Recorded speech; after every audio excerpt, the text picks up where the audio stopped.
नमस्कार। राजतन्त्र कि गणतन्त्र, आउनुहोस् एउटा कथा सुनौँ।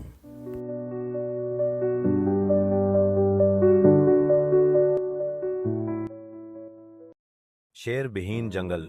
कुछ वर्ष पहले जंगल में शेर का राज था। शेर का शासन कठोर जरूर था, लेकिन जंगल में अशांति नहीं थी।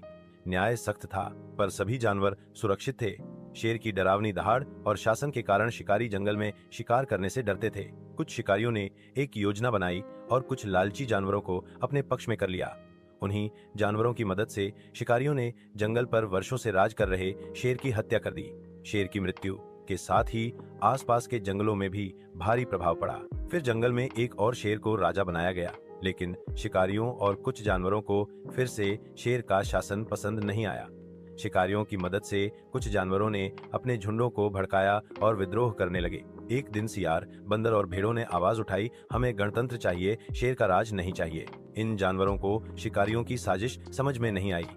अन्य जानवरों ने भी उनका साथ दिया।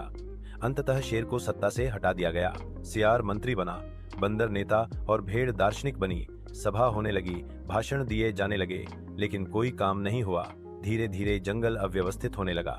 इसी मौके का फायदा उठाकर शिकारी जंगल में घुसने लगे। धीरे धीरे जानवर शिकार होने लगे।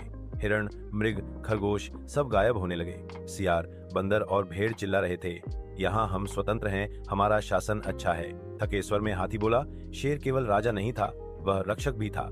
लेकिन आज इन सियारों, बंदरों और भेड़ों के शासन में हम निर्दोष और सीधे साधे जानवरों के लिए जीना मुश्किल हो गया है। कहानी का निष्कर्ष, शेर के बिना जंगल।